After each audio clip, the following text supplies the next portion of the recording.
Hello guys, हम लोग chemical sterilization में डिस्कस किए halogen based compound chlorine iodine as a sterilization के तौर पर। दूसरा पॉइंट फेनोलिक डेरिवेटिव कंपाउंड्स जो डिसइंफेक्टेंट के तौर पर हम लोगों ने उसका स्टडी किया। अब तीसरा पॉइंट में हम लोगों ने डिस्कस किया आपका हैवी मेटल्स कंटेनिंग पारा, सिल्वर, कॉपर। हम लोगों ने अभी तक केमिकल स्टरलाइजेशन में 3 पॉइंट को डिस्कस कर रखा है।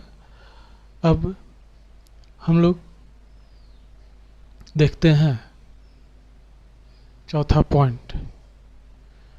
पॉइंट क्या है। वो alcohol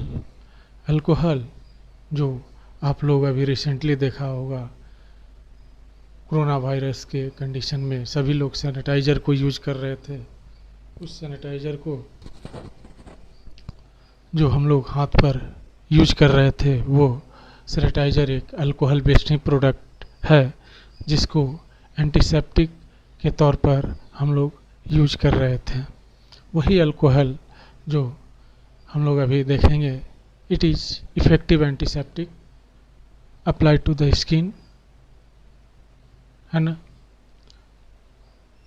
most important common type of ethyl alcohol जो ब्लैक इंक से अंडरलाइन किया गया है, propyl alcohol, butyl alcohol, pentyl alcohols. Such type of alcohols have a greater germicidal activity. Germicidal that means हमने बैक्टीरियोसिडल और बैक्टीरियोस्टेटिक में हमने discuss कर रखा है।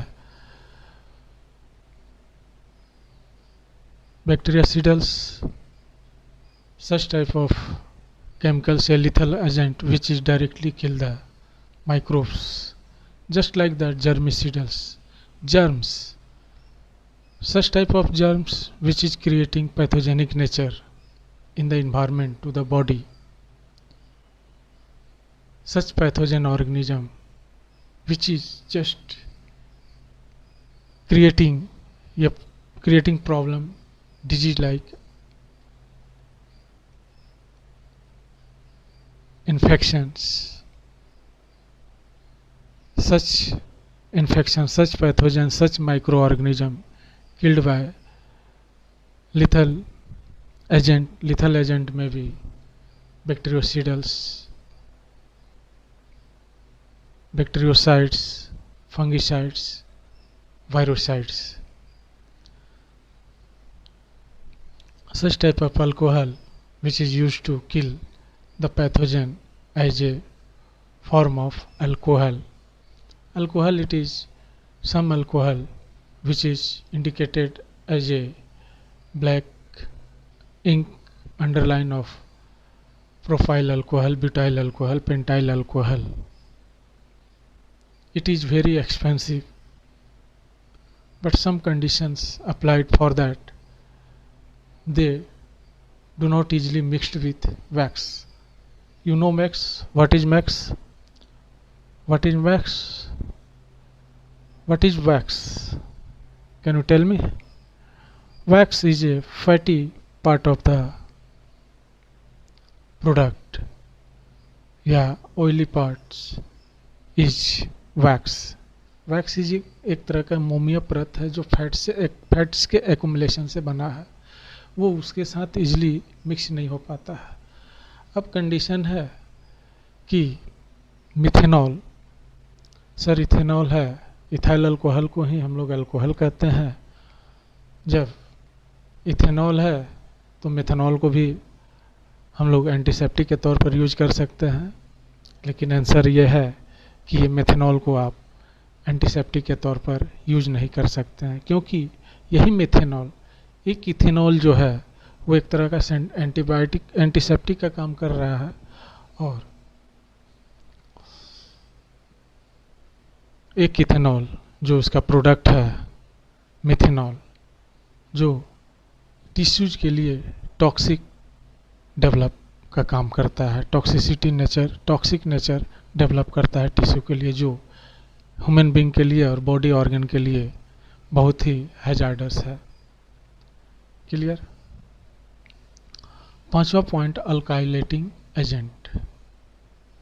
आपको पता है कि हम बॉडी का पीएच क्या होता है, सॉरी ब्लड का पीएच क्या होता है, आपको पता है? ब्लड का पीएच जो है वो पीएच 7.4 होता है। Blood pH 7.4। You know neutral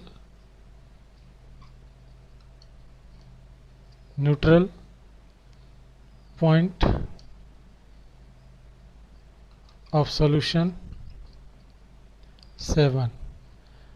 Below this 7 is suppose 6 5 4 3 2 1. Below this 7,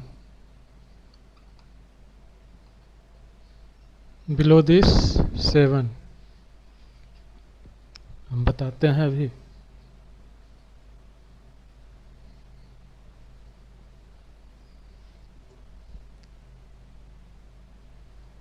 यहाँ लेते हैं suppose neutral 7 6 5 4 3 2 1।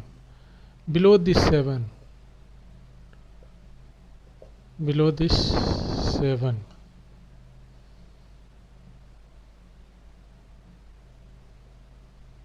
solution will be acidic.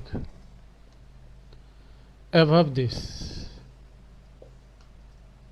above the 7 is basic. 7 may be 8 9 10 etc. But in case of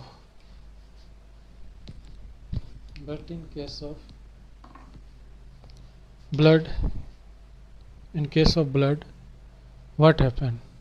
What is the pH of blood? Blood pH is 7.4. Here above 7 to 8, between 7 to 8, here the solution is present in the form of alkaline nature. Okay, then as well as it is go up position, that means after 8. Then what would be pH after solution? You know, above the 7 is the neutral condition of solution.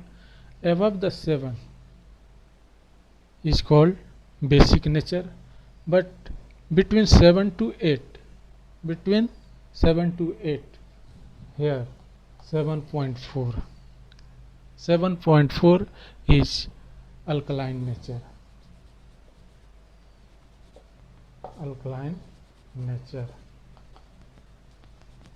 Of blood.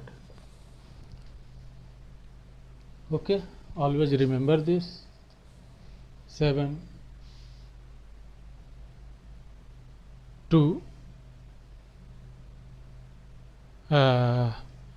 above 7 to 8, between 7 to 8, between the value is 7.4 is blood alkaline nature. अभी हमने बोला blood का pH 7.4 है। इसके बाद जैसे जैसे ऊपर की ओर पैरामीटर्स बढ़ते जाता है ना, वैसे वैसे उसका बेसिक कंडीशन बढ़ते जाता है, वही अल्काइलेटिंग एजेंट कहलाता है। ये अल्काइलेटिंग एजेंट जो है ये फॉर्मल्डिहाइड, ठीक है, and formalin and ethylene oxide. ठीक है। अभी जो ये है फॉर्मल्डिहाइड, ये फॉर्मल्डिहाइड किस रूप में मौजूद रहता है? ये गैस के रूप में मौजूद होता है। जब जब इसका टेम्परेचर हाई होगा, है ना, जब टेम्परेचर हाई टेम्परेचर पर फॉर्मल्डिहाइड को रखते हैं तो present in the form of gas, but paraformaldehyde is present in the form of solid at room temperature, at room temperature. Here RTP as room temperature.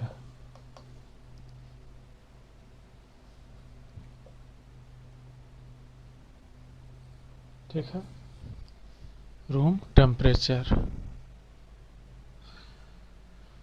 और ये फॉर्मल्डिहाइड को instrument को sterilise करने के लिए यूज करते हैं। दूसरा फॉर्मलिन, ये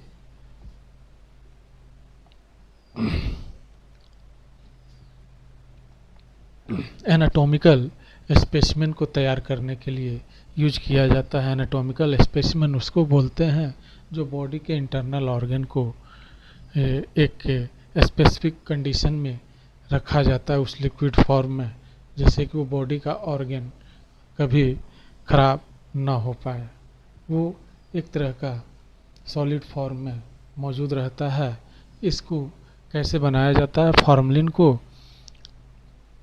फॉर्मलिन जो है ये पानी में इसके 40 ग्राम फॉर्मलिन को लेकर के पानी में मिक्स करके बनाया जाता है। पानी मतलब पानी ना समझिएगा आप, डिस्टिल वाटर में जो भी हम लोग केमिकल सॉल्यूशन बनाते हैं वो डिस्टिल वाटर में बनाते हैं, क्योंकि हमने बता रखा है जो भी आप सॉल्यूशन बनाते हैं वो सॉल्यूशन आप रनिंग वाटर को नहीं ले सकते हैं, क्योंकि रनिंग वाटर उसमें भी आयोनाइज पार्टिकल हैं, उसमें भी कंटामिनेशन हो सकता है, उसमें भी किसी तरह का भी बैक्टीरियल ग्रोथ क्रिएट कर सकता है, जिसका नतीजा कि वो सॉल्यूशन को पीएच को चेंज कर सकता है, कुछ भी प्रॉब्लम क्रिएट कर सकता है, कुछ डाटा को जो भी आप टेस्ट करने जा रहे हैं उसके डाटा को डिस्टर्ब कर सकता है। इसलिए आपको एक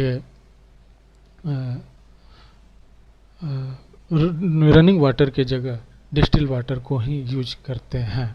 उसमें उस रनिंग वाटर में उस रनिंग वाटर को यूज ना करके डिस्टिल वाटर को यूज करते हैं, क्योंकि डिस्टिल वाटर एक तरह से कम्प्लीटली वो डी आयोनाइज्ड होता है, उसमें कोई चार्ज पार्टिकल मौजूद नहीं होते हैं।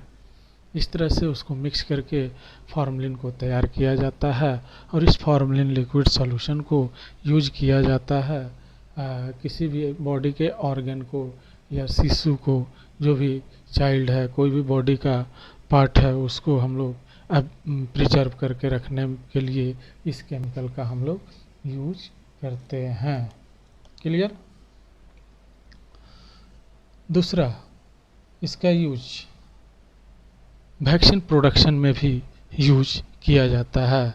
इसका वैक्सीन प्रोडक्शन में हम लोग क्या करते हैं कि इसका फॉर्मलिन का यूज ये इनएक्टिवेशन ऑफ वायरस, जो टॉक्सिन जो होता है उसके टॉक्सॉइड को हम लोग उस टॉक्सिन से निकाल देते हैं और वायरस को इनएक्टिवेट कंडीशन में ला देते हैं इसी फॉर्मलिन के मदद से। यही फॉर्मलिन वहाँ पर वायरस के एक्टिविटी को डीएक्टिवेट कर दिया और इस तरह से वैक्सीन प्रोडक्शन में इसका हम लोग यूज करते हैं। तीसरा पॉइंट है इस अल्काइलेटिंग एजेंट का इथिलीन ऑक्साइड, ये एक तरह से गैस के रूप में मौजूद होता है और ये कंटेनर में, इस एक छोटा सा एक कंटेनर में हम लोग इसको फुली सील्ड करके पैक करके रखा रहता है। जब इसको ज़रूरत पड़ती है तब हम इस इथिलीन ऑक्साइड को हम लोग यूज करते हैं। ये इसका यूज जो है plastic wares and medical usages, surgical instrument को हम लोग स्टरलाइज करने के लिए यूज करते हैं। यही फॉर्मलिन इथिलीन ऑक्साइड जो है ये गैस के रूप में मौजूद रहता है। इसको कैसे तैयार किया जाता है, ये 12:88 के वॉल्यूम में हम लोग डिस्टिल वाटर में मिक्स करते हैं। हम मिक्स करके इस सॉल्यूशन को तैयार करते हैं। ये सॉल्यूशन स्टरलाइजेशन के लिए यूज किया जाता है। ये किस तरह के स्टरलाइजेशन को यूज किया जा सकता है, ये plastic wares, plastic made products, जैसे फॉर एग्जांपल में disposable syringe, needle, hand gloves, plastic wares products like medical usage, surgical instrument. For this system we used ethylene oxide for sterilization. इस तरह से हम लोग ये इथिलीन ऑक्साइड को sterilization के तौर पर यूज करते हैं और सारे माइक्रोब्स को हम लोग उसको रिमूव कर देते हैं और इस तरह से हम लोग कम्प्लीटली माइक्रोब्स को रिमूव करके उसको आगे हम लोग यूज में लेते हैं।